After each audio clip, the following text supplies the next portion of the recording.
Hello मित्रों, नमस्कार। देव exam studies channel में आपका स्वागत है। तो आज हम आपको सुपर टेट 2023 और जो हमारी फुल मॉडल पेपर की तैयारी यहाँ पर चल रही है तो उसको हम लगातार करवा रहे हैं आपके। तो यहाँ से प्रश्न सबसे ज़्यादा आपके एग्ज़ाम में आएंगे मॉडल पेपर की, जो हम तैयारी करवा रहे हैं ना फुल मॉडल पेपर की। तो यहाँ तक लगातार क्लासें चल रही हैं, तो यहाँ से प्रश्न सबसे ज़्यादा आपको देखने को मिलेंगे और सफलता की गारंटी के साथ यहाँ पर क्लास करवाई जाती हैं। तो इसलिए आप क्या करेंगे, जो हमारा चैनल है देव एग्जाम स्टडीज चैनल, इसे आप सब्सक्राइब जरूर कर लें। इसे अगर आप सब्सक्राइब कर लोगे तो यहाँ से आपको सारी क्लासेस मिलती रहेंगी। तो इसी के साथ जोश के साथ हम आगे बढ़ते हैं, देखते हैं। तो हमारा फर्स्ट क्वेश्चन है, सरस्वती पत्रिका के संपादक कौन थे? ए है सूर्यकांत त्रिपाठी निराला, बी है महावीर प्रसाद द्विवेदी, सी है भारतेंदु हरिश्चंद्र, डी है बाल मुकुंद गुप्त। तो इसका करेक्ट आंसर कौन सा होगा कि सरस्वती पत्रिका के संपादक कौन थे? बताएं। सरस्वती पत्रिका के संपादक हमारे कौन हैं? महावीर प्रसाद द्विवेदी हैं, आपको पता है। और ये सरस्वती पत्रिका के संपादक महावीर प्रसाद द्विवेदी कब बने और ये सरस्वती पत्रिका कब लिखी गई, यहाँ पर ये बात देखें। और ये पत्रिका मासिक है या वार्षिक है, हर चीज़ को यहाँ जानेंगे, तभी इस क्वेश्चन का तोड़ आपको मिलेगा। क्वेश्चन कभी कैसे भी घुमा के एग्जामिनर पूछ सकता है ना, तो ये चीज़ जानना आपके लिए बहुत ज़रूरी है। तो देखते हैं नेक्स्ट। सरस्वती पत्रिका के संपादक महावीर प्रसाद द्विवेदी थे, आपको पता है। ये पत्रिका मासिक पत्रिका थी, पता हो गया आपको, जिसका प्रकाशन 1900 ईस्वी में इलाहाबाद से हुआ है। कहाँ से हुआ है? इलाहाबाद से हुआ है। कब हुआ है? 1900 ईस्वी में। और 1903 ईस्वी में महावीर प्रसाद द्विवेदी इसके संपादक हुए। संपादक कब बने? 1903 ईस्वी में। और 1919 ईस्वी में सरस्वती पत्रिका जो मासिक है उसका प्रकाशन हुआ था 1900 ईस्वी में। तो ये चीज़ें आपको पता हो गई होगी कि ये इसके संपादक बने थे और 1900 ईस्वी में इनका क्या हुआ था? प्रकाशन हुआ था। ये चीज़ें आपको समझ में आ गई होंगी। अब हम बात करते हैं नेक्स्ट। चिदम्बरा पर ज्ञानपीठ पुरस्कार प्राप्त हुआ। क्वेश्चन सेकंड है। ए है मैथिली शरण गुप्त को, बी है सुमित्रा नंदन पंत को, सी है अयोध्या सिंह उपाध्याय हरिऔध को, डी है रामधारी सिंह दिनकर को। तो ज्ञानपीठ पुरस्कार किसे मिला था? पता होना चाहिए। ज्ञानपीठ पुरस्कार मिला था किसे? सुमित्रा नंदन पंत को। करेक्ट आंसर है इसका। Next question. चिदम्बरा है, किसको मिला था ज्ञानपीठ पुरस्कार? चिदम्बरा पर सुमित्रा नंदन पंत को। ये किसकी रचना है? सुमित्रा नंदन पंत की है। ये कविता संग्रह में से इसके लिए उन्हें एक मिला था, क्या? ज्ञानपीठ पुरस्कार मिला था। कब मिला था? ध्यान देंगे, 1961 ईस्वी में ज्ञानपीठ पुरस्कार मिला था सुमित्रा नंदन पंत को चिदम्बरा पर। ये क्वेश्चन बहुत इंपॉर्टेंट है। हर क्वेश्चन आपके प्रीवियस के क्वेश्चन आपको भी हम करवा रहे हैं। बीच बीच बहुत इंपॉर्टेंट जो क्वेश्चन जो आपके एग्जाम में आएंगे वो भी आपको हम यहाँ पर करवा रहे हैं। इसलिए हर क्वेश्चन को जरूर ध्यान से देखें और जो नहीं आता उसे नोट भी करते जाएं, है ना। बहुत मेहनत लगती है इन चीज़ों में, तो आपको पास कराने की गारंटी हमारी है। पास तो हम ही करवाएंगे। Next question number third. महान शब्द में त्वय प्रत्यय जोड़ने से शब्द बनेगा।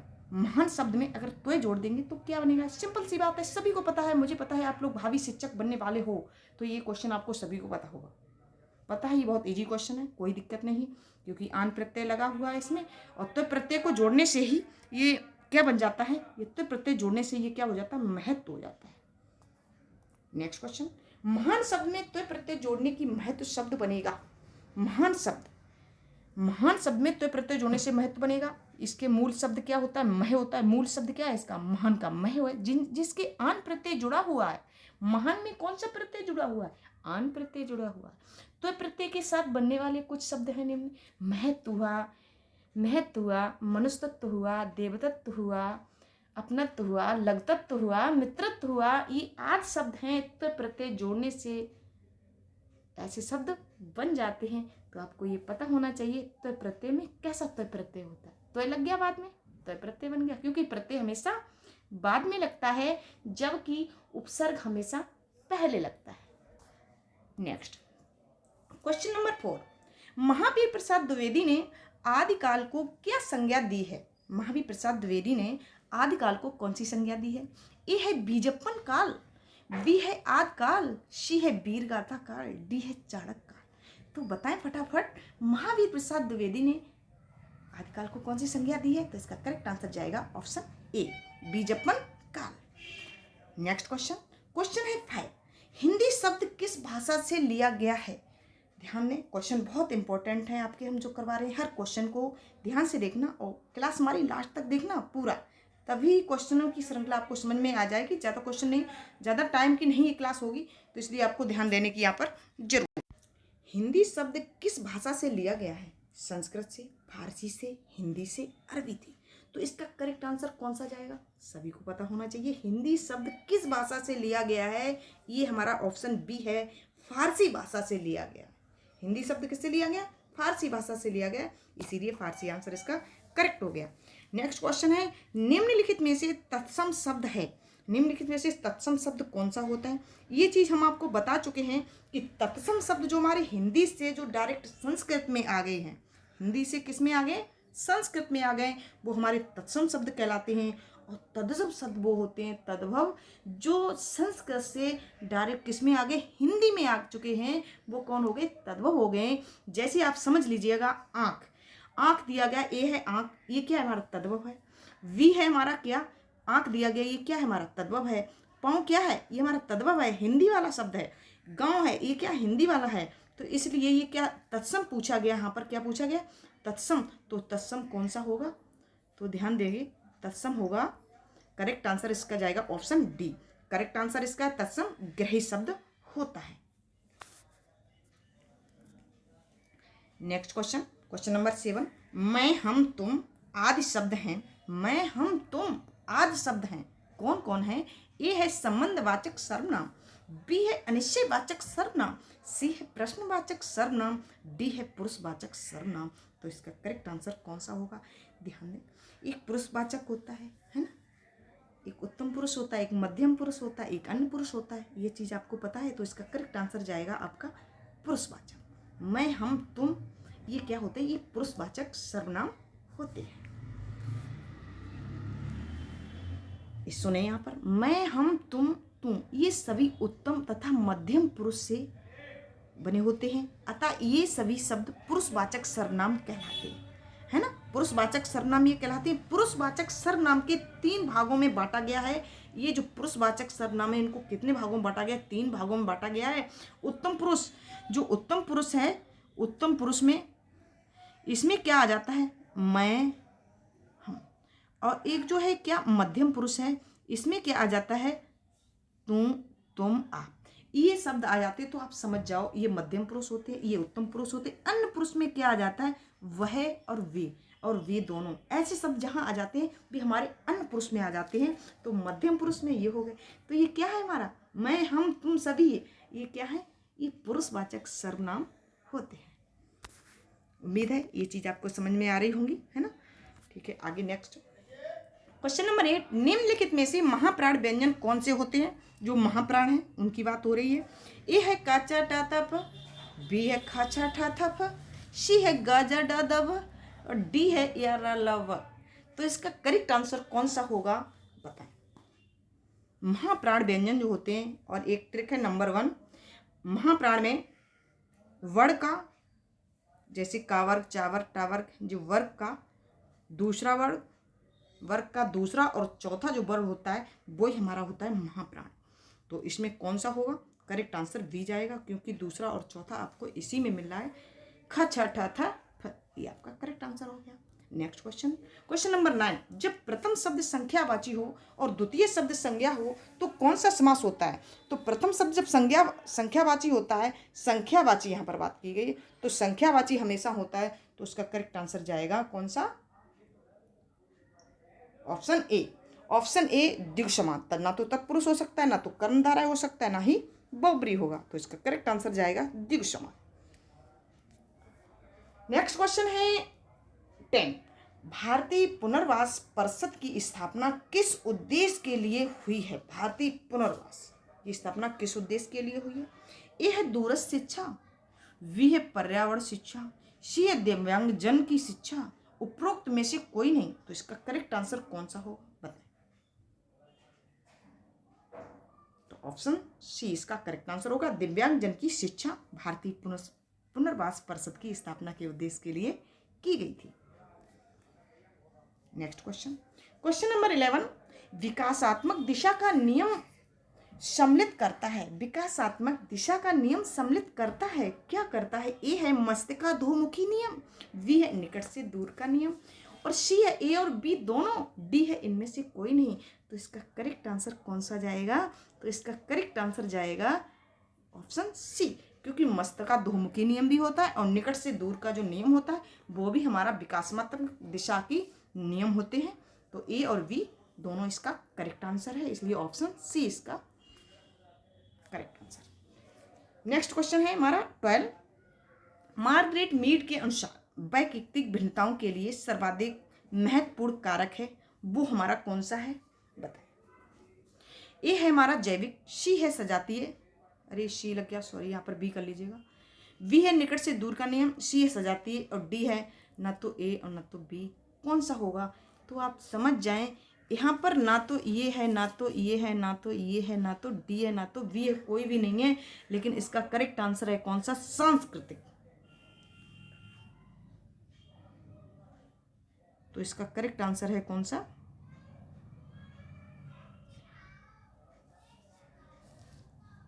सांस्कृतिक।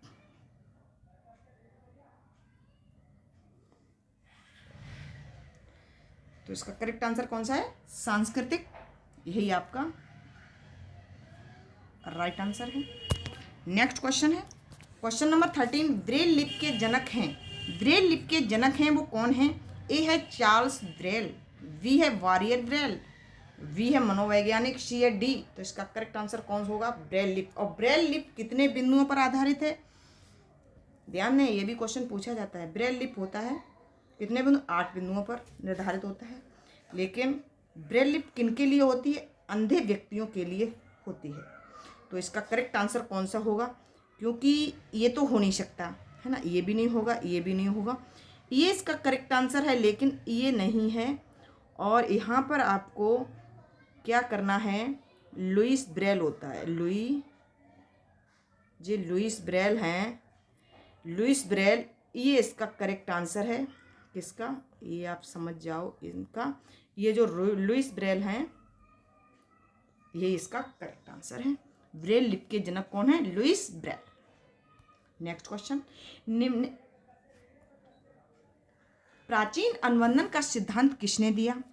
ए है स्किनर ने, बी है स्पूनोविच ने, सी है पालोव ने, डी है विने ने। तो इसका करेक्ट आंसर को अनुबंधन का पिता किसे कहा जाता है? आपको पता होगा, तो वही बात यहाँ पर है, प्राचीन अनुबंधन का सिद्धांत किसे कहा गया है? तो इसका करेक्ट आंसर कौन सा होगा? सभी को पता होना चाहिए। ऑप्शन इसका सी है करेक्ट आंसर, पालो।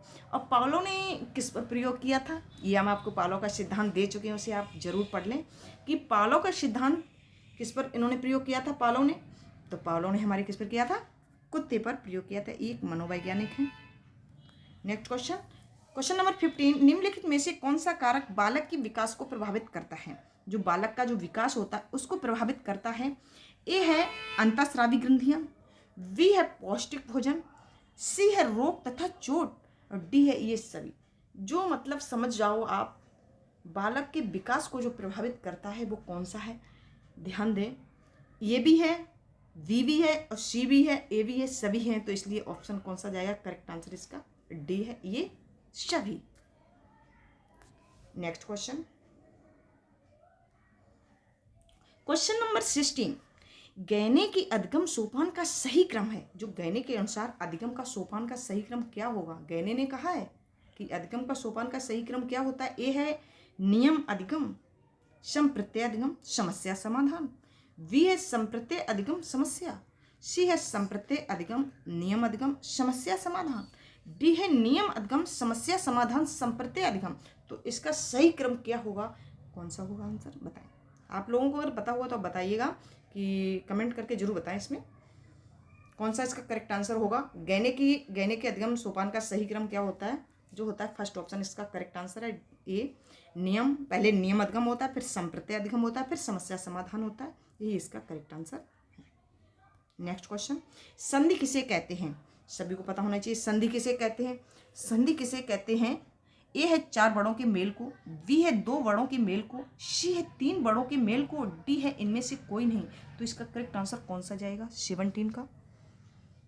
तो 17 का करेक्ट आंसर है 2 वर्णों के मेल को ही हम संधि कहते हैं, क्योंकि आपका सुपर टेट में संधि, समास, उपसर्ग, प्रत्यय ये सभी चैप्टर आपके हैं हिंदी से। वो आपके सभी चैप्टर हम लगातार करवा देंगे हिंदी के, फिर आपके मैथ के लगातार करवा देंगे, इंग्लिश वाले होंगे वो भी लगातार करवा देंगे, संस्कृत वाले वो लगातार जितने चैप्टर उसमें होंगे सभी आपकी फुल तैयारी यहाँ पर करवाई जाएगी, ये आप ध्यान दें। इसलिए लगातार क्लासों को देखते रहिएगा। संधि किसे कहते हैं? 2 वर्णों के मेल को ही हम संधि कहते हैं। नेक्स्ट क्वेश्चन है, संधि के कितने भेद होते हैं? तो सभी को ये तो कॉमन क्वेश्चन है, सभी को पता होना चाहिए। मुझे पता है आप भावी शिक्षक बनने वाले हो, बस सुपर टेट ही तो रह गया, यूपी टेट आपका निकल ही चुका है। ए है 4, बी है 3 और सी है 5, डी है 2। तो संधि के कितने भेद होते हैं? 3 भेद होते हैं। एक स्वर संधि हो गई, एक व्यंजन संधि हो गई, एक विसर्ग संधि हो गई। तो संधि आपकी 3 हो गई। तो करेक्ट आंसर इसका 3। क्वेश्चन नंबर 19, स्वर संधि कौन कौन सी होती हैं? स्वर संधि कौन कौन सी होती हैं बताएं। दीर्घ संधि, वी गुण संधि, सी वृद्धि संधि, डी ये सभी। तो इसका करेक्ट आंसर कौन सा होगा? तो इसका करेक्ट आंसर ये सभी, क्योंकि दीर्घ संधि भी स्वर संधि होती है, गुण संधि भी, वृद्ध संधि, अयाद संधि भी और एड संधि भी। और स्वर संधि के भेद कितने होते हैं? 5 होते हैं, ध्यान रखेंगे। स्वर संधि के भेद कितने होते हैं? 5 होते हैं। तो यहाँ 3 तो दे ही दिए गए, एड संधि और अयाद संधि रह गई है, वो भी आप समझ लीजिएगा। नेक्स्ट क्वेश्चन है, 2 स्वरों के मेल से होने वाला परिवर्तन संधि कहलाता है। 2 स्वरों के मेल से होने वाला परिवर्तन कौन कहलाता है? संधि कहलाता है। वो क्या है? ए है व्यंजन संधि, बी है स्वर संधि, सी है विसर्ग संधि और डी है इनमें से कोई नहीं। तो इसका करेक्ट आंसर कौन सा जाएगा? तो इसका करेक्ट आंसर बताएं आप फटाफट। तो इसका करेक्ट आंसर दी जाएगा, क्योंकि स्वर संधि ही 2 स्वरों आपस में जब दोनों स्वर मिल जाते हैं, छोटे स्वर होते हैं तो दोनों बड़े हो जाते हैं। तो वो यहाँ स्वर की बात हो रही है, तो स्वर संधि में तो स्वरी संधि होगी। 2 स्वरों के मेल को स्वर संधि कहते हैं, कोई दिक्कत नहीं। नेक्स्ट क्वेश्चन 21, अधोगति शब्द में किस प्रकार की संधि है? अधोगति में स्वर संधि, विसर्ग संधि, व्यंजन संधि, इनमें से कोई नहीं।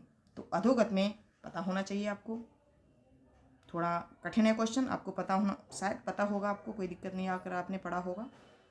तो स्वर संधि तो होगा नहीं, पता है विसर्ग संधि, व्यंजन संधि, इनमें से कोई नहीं। तो इसका करेक्ट आंसर बताएं, फटाफट बताइएगा। तो इसका करेक्ट आंसर जाएगा विसर्ग संधि, क्योंकि अधोगता नहीं हो सकता है, क्योंकि अधोगता ये क्या होता है? यही होता है विसर्ग संधि, जहाँ विसर्ग लग जाती समझ लो आप विसर्ग संधि है। व्यंजन संधि में हमेशा शब्द परिवर्तन, अक्षर या मतलब वर्ण परिवर्तन हो जाता है, उसे हम व्यंजन संधि कहते हैं। और व्यंजनी उसमें होंगे, स्वर संधि में स्वर की बात आ जाती है। तो कोई दिक्कत नहीं, आपको पता होगा। स्वर संधि और व्यंजन संधि के उदाहरण देखिए, हम अच्छे से और समझा देंगे आपको। नेक्स्ट क्वेश्चन है हमारा 22, मनोयोग का सही संधि विच्छेद क्या होगा? मनोयोग का सही संधि विच्छेद क्या होगा? ए है मनो प्लस योग, वी है मन प्लस योग, सी है मनो प्लस योग और डी है मना प्लस योग। तो मनोयोग का संधि विच्छेद क्या होगा? सभी को पता होगा, फटाफट बताएं इसका आंसर क्या होगा। तो इसका करेक्ट आंसर जाएगा ऑप्शन डी, मना प्लस योग, यही इसका करेक्ट आंसर है। नेक्स्ट क्वेश्चन है 23 क्या है? सर्वोदय, सूर्योदय पद में प्रयुक्त समास है। सूर्योदय में पद में प्रयुक्त समास कौन सा है? ए है कर्मधारय, बी है बहुब्रीहि और सी है तत्पुरुष, डी है इनमें से कोई नहीं। तो इसका करेक्ट आंसर कौन सा जाएगा? सूर्योदय में। सूर्योदय में क्या पूछा गया? समास पूछा गया। तो आप बताएं समास कौन सा है सूर्योदय में? तो सूर्योदय में जो समास होता है वो आपका तत्पुरुष समास होता है। करेक्ट आंसर आपका सी है। नेक्स्ट क्वेश्चन नंबर 24, नीलोत्पलम में कौन सा समास है? ध्यान दें, नीलोत्पलम में कौन सा समास है? ए है द्विगु समास, बी है द्वंद्व समास, सी है बहुब्रीहि समास, डी है कर्मधारय समास। नीलोत्पलम, नीला है उत्पल, नीलम उत्पलम, ये से सा। नीलम उत्पलम ऐसा नहीं बोलेंगे। नीला है कमल जिसका, अर्थात कौन सा है? नीला है कमल, वो भी नहीं होता है, अर्थात लगा देंगे। नीला कमल अर्थात किसका होता है, पता ही होगा आपको। तो इसमें जाएगा आपका नीलम उत्पलम में कौन सा समास है? नीले की वहाँ जहाँ पर विशेषण की बात आ जाती है तो आप समझ जाएं, हमें ये चीज़ आपको बता चुके हैं। नीला पीला हरा कोई भी कलर की बात की जाए वो विशेषण होते हैं, तो विशेषण वाला समास कौन सा होता है? कर्मधारय समास होता है। ये आपको यहाँ तक आपको चीज़ पता हो गई होगी। नेक्स्ट क्वेश्चन है 25। ये हमारा सेशन का लास्ट क्वेश्चन है। 25 क्वेश्चनों की श्रृंखला थी हमारी, प्रश्नों की श्रृंखला थी। टॉप 25 क्वेश्चन थे हमारे। तो लास्ट क्वेश्चन है, दास्यता क्रियापद में लकार है। दास्यत क्रियापद में लकार है। ए है लट लकार, बी है लोट लकार, सी है लट लकार, डी है विधिलिंग। तो इसका करेक्ट आंसर कौन सा होगा, बताएं।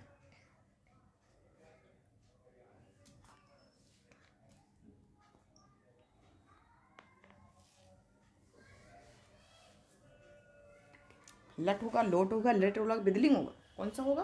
तो इसका करेक्ट आंसर जाएगा आपका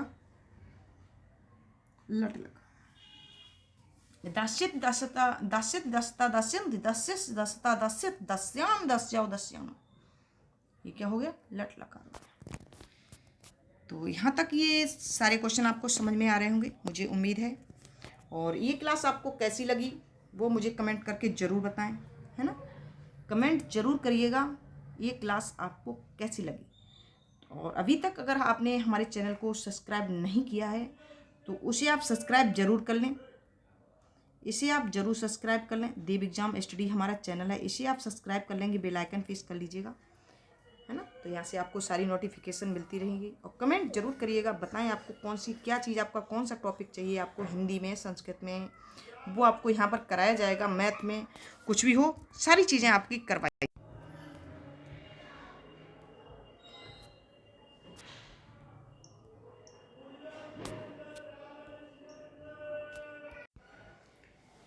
तो आपको, मुझे उम्मीद है कि आपको यहाँ तक सारी चीज़ें आपको समझ में आ रही होंगी, है ना। और हमारे चैनल को आप सब्सक्राइब करें, लाइक करें और अपने दोस्तों के साथ शेयर करें। Thank you watch video. आज लव यू गाइस, मैं आपके साथ इंद्रा मैडम।